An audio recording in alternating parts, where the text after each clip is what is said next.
Hi, my name's Britt Leslie. I also go by Dews on the Magic Box. You can call me that. I'm here to audition for Painting Drama Part 1. Jump in really quick. My relationship to failure has actually changed over the last couple of years. Before it was very, it was pretty prevalent. Going back a few years, my perception of my work was very, very poor, and I was afraid to fail because I felt like that was a failure, not just of my work, but of myself at all. I mean, who can create under that kind of pressure? And I finally came to the realization that what I thought was humility was really just a form of pride. Like, I wanted my work to be really, really excellent, and anything less than that was not acceptable at all. So I had to throw that out and start over. I'm at the point now with failure where my frustration has surpassed my fear, where I want to make the work so badly, it doesn't matter if it's ugly along the way. That's part of the process. As long as there's a takeaway, I'm totally fine making a really ugly drawing, which, I mean, it's not fun, but it's part of the process. I'm not scared of it anymore. Actually, on my board behind me, you can see that little bar graph. That is whenever I strike out and try a subject matter I'm uncomfortable with, I give myself a colored bar so I can kind of chart where I'm at with these different things that I struggle with. So I guess for a conclusion on that one, bad art beats no art any day. So what are my big dreams? Prove it. Oh my gosh. I feel like through writing and art that I love stories. I want to be a storyteller.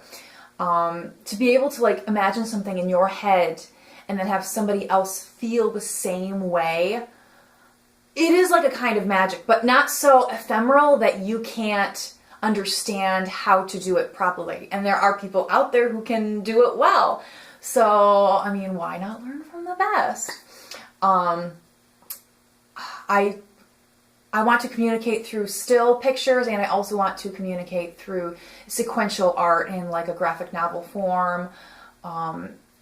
Of course, that's very challenging because you have to be able to draw everything when you tell stories like that.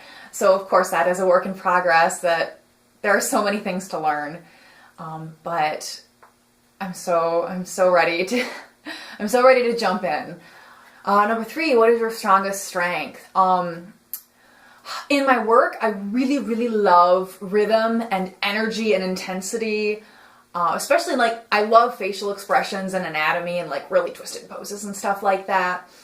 Because I'm the most comfortable with the human figure, pretty much everything else that I draw tends to look very mundane and kind of dull. And I want to be able to stylize and just really infuse everything with that kind of liveliness that I'm looking for. In terms of, I guess my strongest strength in terms of like my approach would be my obsession with visual communication. I can't ever stop. I get discouraged and I struggle, but I will never stop. I've got to do it, So if I'm going to be doing this the rest of my life, I want to be doing it the absolute best that I can. Greatest weakness.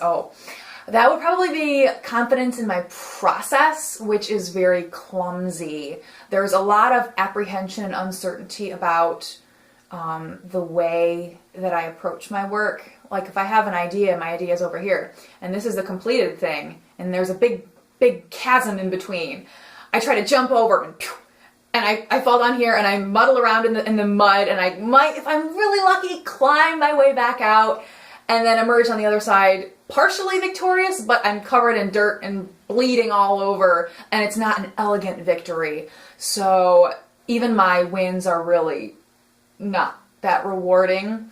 Like, one of the things that I'm so excited for was actually, when I listened to the interview with AJ Nazaro, I freaked out because the way that he was describing his struggle with having a process is exactly how I feel. To have a go-to method, it's like having a bridge. You don't have to just jump and hope you make it. You can actually, okay, well, I'm going to take this, and I can do it a couple different ways, but there's not that guesswork, that struggle, that clumsy fuddling where, you know, I can spend 60 hours on this piece, but it really won't look any better. So it's not even an issue of hard work. It's knowing how to get across. So just having a confidence in that process of, okay, I have an idea and I'm going to make it now, and I'm not going to freak out about, oh, I can't get this right, or oh, it looks so flat. To just have that process would be like the greatest thing on planet Earth that I can possibly imagine. Moving on. So favorite Muppet. Probably Statler and Waldorf, just because I love grumpy old men, and I've been told by friends that I am actually a grumpy old man myself. And I love puns and word plays, and they're like, the little insults are kind of like little mini stories, because there's actually quite a bit of intelligence behind them, and I really love that. I also like Animal as well, just because he's like completely manic and very energetic, and he's always turned up to 11, which is kind of how I am. Like when I get really excited about something, like nothing else matters. So what do you have to offer your fellow Oatley Academy students? So sorry, I'm talking really fast. So one thing I did learn at art school was actually how to give and receive critique pretty thoroughly and pretty mercilessly. We did it every week for several years, and we could really see, okay, that's not what I intended my audience to see, and it would be really interesting to hear, well, the artist meant this thing, and then the audience got this out of it, so there's this huge disconnect. How do you communicate what you're thinking and feeling to the audience through the visual bridge? And so we did a lot of troubleshooting using that method. Learning how to make pictures read, I think, is very important. Which is, of course, why I'm so happy about, you know, being in the Magic Box, because the quality of the feedback is just phenomenal. I mean, these people have taken the step to really better themselves in this, and they've really pushed up their sleeves, and they've jumped in to figure out how this visual world works. How do I respond to tough love, constructive criticism? My response to that would be, please, for the love of all that is sacred, help me. I'm not protective of my work. I'm already kind of disappointed in it. I see things that could be better that are wrong, but I don't know how to fix them. So when somebody says like, oh, you need to fix this, please, okay, thank you so much. And that's, of course, why I want to be in painting drama, because it's like that, but at a nuclear intensity. So, yeah, I guess that's it. I'm running out of time. With the pieces I've attached, I've got this flatness, I'm not there yet. So I'm just really, really hoping that I can take my work to the next level with your help.